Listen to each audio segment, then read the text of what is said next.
Hi, and welcome to the Crochet Crash Course. I'm your host, Ivy Reisner, and this is episode 1, Introduction. This video podcast is going to teach you the basic skills of crochet in a way that's fast and fun, because that's the underlying energy of crochet. It is really fast. It's faster than knitting, it's faster than weaving, it's faster than knot binding, and it is a lot of fun. So hopefully you're going to enjoy this. The website for the podcast is crochet.ivyreisner.com.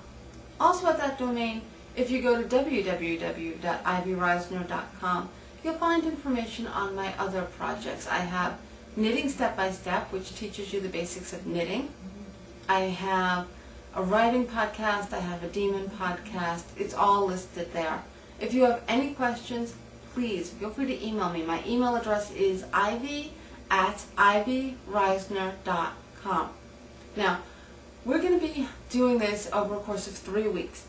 Every weekday, Monday to Friday, I'm going to be posting a file no more than 10 minutes. And in that time, you're going to learn everything you need to know about crochet. I'm going to cover all of the basic skills. The reason we can go so fast is because crochet is very intuitive, very logical, very well constructed, and because of that it's very easy to learn. Once you've seen a few stitches, you can kind of guess what's coming next. It's a very intelligently designed craft. You're going to love it. It's really easy to pick up. So we're not going to be doing projects, we're just going to be doing techniques.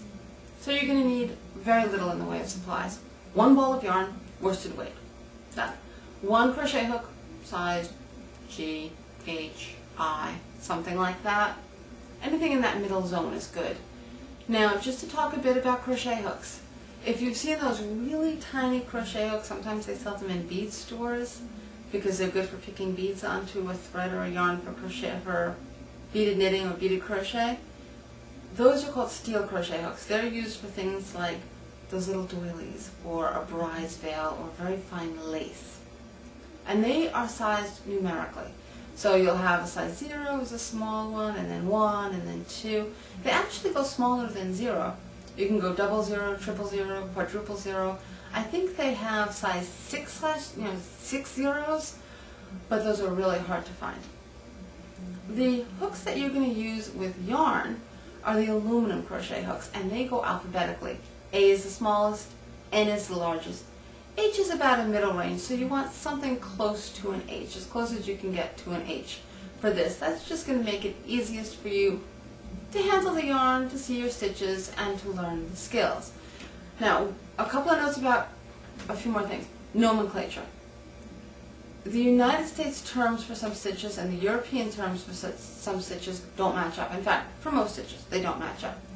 What the Europeans call a double crochet, the Americans call a single crochet, and this happens throughout. We use the same terms to refer to different things. It's very confusing.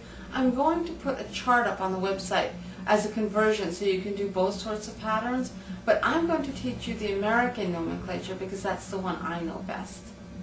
Now, I learned how to crochet almost 30 years ago, and when I was learning, throwing the yarn as opposed to picking the yarn was already falling out of favor. I throw. Not many people do that anymore. I'm going to teach you how to throw because that's what I know. I think it's a little easier to learn. I think it's a little more comfortable in the hands. If you come to this from knitting, if you learn how to knit in the American system where you're throwing your yarn, you're going to feel very comfortable with this. If you want to later pick up picking, a lot of people switched without much trouble when throwing really went out all those years ago. So you should be fine. Tomorrow we're going to start the chain stitch. I'll see you then. Thank you for watching.